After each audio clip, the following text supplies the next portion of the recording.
गांव माटीपुर की हवा में आज एक अजीब सी बेचैनी घुली हुई थी। क्या आपने कभी महसूस किया है मिट्टी की वो सौंधी खुशबू जो बरसात की पहली बूंद पड़ने पर आती है, या वो गूंज जो बरगद के पेड़ के नीचे बैठे बूढ़ों की खांसी में सुनाई देती है। आज माटीपुर में इन सब के बीच एक और आवाज थी, माइनस एक पुरानी भूली हुई धुन जो सालों पहले दबी हुई एक कसक को फिर से जगा रही थी। ये धुन थी बैलों के खुरों की, एक ऐसी प्रतिज्ञा की गूंज जो हर पीढ़ी को विरासत में मिली थी और जिसकी तारीख आज थी। क्या आज वो प्रतिज्ञा पूरी होगी या धूल की आंधी में सब कुछ फिर दब जाएगा? ये था गोपाल मेला और उसकी सबसे प्रतिष्ठित प्रतियोगिता माइनस बैलगाड़ी की महादौड़। ये सिर्फ एक दौड़ नहीं थी, ये मान था, मर्यादा थी और 2 पीढ़ियों से चली आ रही प्रतिद्वंद्विता का एक और अध्याय था। सूर्य अभी ठीक से उदय भी नहीं हुआ था कि गांव की संकरी पगडंडियां लोगों से भर चुकी थीं। धूल से सने पैर, फटे पुराने लेकिन साफ कपड़े और आंखों में चमक लिए गांव के हर कोने से लोग आ रहे थे। बच्चे किलकारियां मारते हुए बड़ों की उंगलियां पकड़े दौड़ रहे थे। महिलाएं सिर पर घड़े रखे पानी भरने जा रही थीं और पुरुष अपने बैलों की पीठ थपथपाते हुए अखाड़े की ओर बढ़ रहे थे। माटीपुर गांव अपनी मिट्टी और मेहनत के लिए जाना जाता था और ये दौड़ उसकी आत्मा का प्रतीक थी। इस साल की दौड़ में सबकी निगाहें 2 परिवारों पर टिकी थीं, माइनस ठाकुर साहब का परिवार और चौधरी साहब का परिवार। ठाकुर साहब राम भरोसे और चौधरी साहब हरपाल दोनों ही अपनी जमीन और जमीर के पक्के थे। उनके पूर्वजों ने दशकों पहले इस दौड़ में एक दूसरे के खिलाफ मैदान संभाला था और तब से ये प्रतिद्वंद्विता उनके खून में दौड़ रही थी। हालांकि ये दुश्मनी नहीं थी, ये एक सम्मानजनक प्रतिद्वंद्विता थी जो उनके रिश्तों को और मजबूत करती थी, क्योंकि साल भर वे एक दूसरे के सुख दुख में कंधे से कंधा मिलाकर खड़े रहते थे। इस बार राम भरोसे का बेटा नकुल अपने बैलों माइनस बिजली और बादल माइनस के साथ मैदान में था। बिजली और बादल दोनों ही गांव के सबसे तेज और मजबूत बैल माने जाते थे। नकुल ने उन्हें बचपन से पाला था और वे उसके इशारों को बिना कहे ही समझ जाते थे। नकुल की आंखों में अपने पिता का सपना था और उसके कंधों पर उनके परिवार की इज्जत का भार। दूसरी तरफ हरपाल का पोता सूरज अपने बैलों माइनस पवन और तूफान माइनस को लेकर तैयार था। पवन और तूफान थोड़े छोटे जरूर थे, लेकिन उनमें अद्भुत फुर्ती और जिद थी। सूरज भी नकुल से कम मेहनती नहीं था।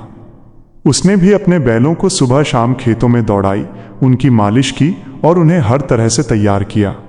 सूरज के लिए यह दौड़ सिर्फ एक जीत नहीं थी, यह अपने दादाजी को दिया गया वचन था कि वो उनके नाम को ऊंचा रखेगा। दौड़ शुरू होने से पहले एक पंडित जी ने मिट्टी के देवता की पूजा की और सभी बैलों पर हल्दी और कुमकुम का तिलक लगाया गया। बूढ़े बुजुर्ग अपने अनुभवों को साझा कर रहे थे। पिछले साल तो रामू का बैल फिसल गया था, वरना वही जीतता। एक और बोला, नहीं रे भाई, चौधरी का बैल कभी हार नहीं मानता। भीड़ का शोर आसमान छू रहा था। जैसे ही पंडित जी ने हरी झंडी दिखाई और ढोल की गड़गड़ाहट गूंजी, बैलों ने एक साथ सरपट दौड़ना शुरू कर दिया। बैल अपनी पूरी ताकत से जमीन को चीरते हुए आगे बढ़ रहे थे। उनके खुरों से उड़ती धूल आसमान को छू रही थी। हर बैलगाड़ी पर एक सवार बैठा था जो अपने बैलों को प्रोत्साहित कर रहा था और भीड़ उनके नाम से जोर जोर से चिल्ला रही थी। यह दृश्य दिल को थाम लेने वाला था। नकुल और सूरज की बैलगाड़ियां कंधे से कंधा मिलाकर दौड़ रही थीं। बिजली और बादल अपनी गति के लिए जाने जाते थे, तो पवन और तूफान अपनी फुर्ती के लिए। कभी नकुल आगे निकलता तो कभी सूरज। दर्शकों की सांसें अटकी हुई थीं। धूल का गुबार इतना घना था कि थोड़ी देर के लिए सामने कुछ दिखाई नहीं देता था, लेकिन फिर भी लोग अपनी जगह से टस से मस नहीं होते थे। उनकी आंखें बस अपने प्रिय प्रतियोगी को ढूंढ रही थीं। एक मोड़ पर जहां रास्ता थोड़ा संकरा था, सूरज की बैलगाड़ी नकुल की गाड़ी से टकराने से बाल बाल बची। नकुल ने तुरंत अपने बैलों को थोड़ा दाहिनी ओर खींच लिया और सूरज भी समझ गया कि यह क्षण कितना नाजुक था। दोनों ने एक दूसरे की ओर देखा। एक पल के लिए उनके चेहरे पर चिंता की रेखाएं उभरीं, लेकिन फिर वे अपनी दौड़ में फिर से लीन हो गए। यह दिखाता था कि उनकी प्रतिद्वंद्विता भले ही कितनी भी गहरी हो, वे एक दूसरे का सम्मान करते थे। अंतिम चरण आ चुका था। फिनिश लाइन बस कुछ ही दूरी पर थी। नकुल के बैल, बिजली और बादल अपनी पूरी जान लगा रहे थे। उनके फेफड़े फूल रहे थे, लेकिन वे रुकने का नाम नहीं ले रहे थे। सूरज के बैल, पवन और तूफान भी पीछे नहीं थे। वे भी अंतिम ऊर्जा का संचार कर रहे थे। भीड़ का शोर अपने चरम पर पहुंच चुका था। लोग उठ-उठकर देख रहे थे, चीख रहे थे, अपने गले फाड़ रहे थे। एक पल के लिए लगा कि नकुल जीत जाएगा, क्योंकि उसके बैल एक बैलगाड़ी की दूरी से आगे निकल गए थे। राम भरोसे और उनके परिवार के चेहरे पर मुस्कान फैलने लगी। लेकिन तभी सूरज ने अपने बैलों पर एक और वार किया और पवन तथा तूफान ने अचानक ऐसी तेजी पकड़ी कि वे बिजली और बादल के बराबर आ गए। अंतिम 10 कदम, 5 कदम और फिर दोनों बैलगाड़ियां लगभग एक ही समय पर फिनिश लाइन को पार कर गईं। भीड़ में सन्नाटा छा गया।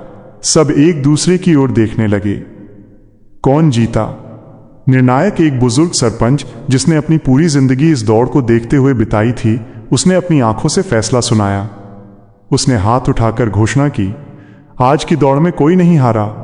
नकुल और सूरज दोनों ने ही बराबर की टक्कर दी है। ये जीत दोनों की है। भीड़ में पहले थोड़ी हैरानी हुई, फिर तालियों और नारों की गड़गड़ाहट गूंज उठी। ये फैसला सबको मंजूर था। नकुल और सूरज दोनों ने एक दूसरे को गले लगा लिया। उनके चेहरों पर जीत की खुशी थी, लेकिन उससे ज्यादा एक दूसरे के प्रति सम्मान का भाव था। राम भरोसे और हरपाल ने भी अपने बेटों को गले लगाया। हरपाल ने राम भरोसे से कहा, राम भरोसे, लगता है हमारे बच्चे हमसे भी आगे निकल गए। राम भरोसे ने मुस्कुराते हुए जवाब दिया, हाँ भाई हरपाल, इन्होंने हमें सिखा दिया कि असली जीत सिर्फ दौड़ने में नहीं, बल्कि साथ चलने में है। उस दिन माटीपुर गांव में एक नया इतिहास रचा गया। बैलगाड़ी की महादौड़ में कोई अकेला विजेता नहीं था, बल्कि गांव की एकता और भाईचारे की जीत हुई थी। यह जीत सिर्फ मैदान तक सीमित नहीं थी, ये हर गांव वाले के दिल में गूंज रही थी। और इस धूल भरी जीत की कहानी आने वाली पीढ़ियां भी गर्व से सुनाती रहेंगी। सूर्य अस्त हो रहा था और उसकी सुनहरी किरणें धूल से सने चेहरों पर पड़ रही थीं। हवा में अभी भी बैलों की खुरों की गूंज थी और लोगों के दिलों में एक अटूट विश्वास कि माटीपुर की मिट्टी हमेशा से ही अपने बेटों को जोड़ना जानती है, तोड़ना नहीं।